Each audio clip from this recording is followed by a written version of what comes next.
Our culture is concerned primarily with production and consumption of things.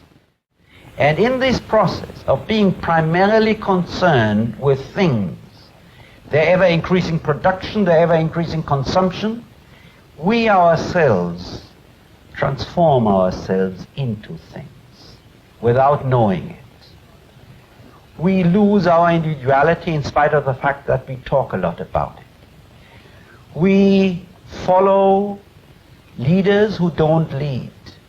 We believe that we are acting on our own impulses and convictions and opinions when actually we are manipulated by a whole industry, by slogans, and yet nobody has any true aim. We are alienated from ourselves. We don't feel much, certainly we don't feel intensely. All we are after is not to be different, and we are frightened to death to be just 2 feet away from the herd. And yet we are deceiving ourselves about this reality by talking all the time in terms of our traditional heritage, of the Judeo-Christian tradition, of humanistic philosophy, of individuality, and whatnot. What is the role of the mental health movement and psychiatry in this situation? Are they helping? Well, I would hope they did, but I'm not so convinced. I'm sure some help, and some want to help.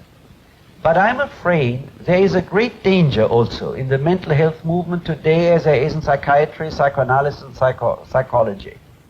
I'm afraid the role of the mental health movement and the role of psychology and psychiatry are to help to adjust man somewhat more, to make him function more smoothly.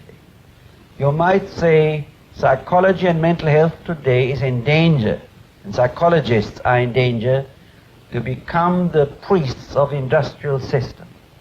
That is to say, to help people adjust to a system where they are supposed to produce and to consume in masses, in groups, directed by central organization and slogans, and yet at the same time not to be aware. They are dissatisfied with that. They suffer from it. They suffer from what the French already called in the 18th century la maladie du siècle, the illness of the century, from boredom, from the meaninglessness of life.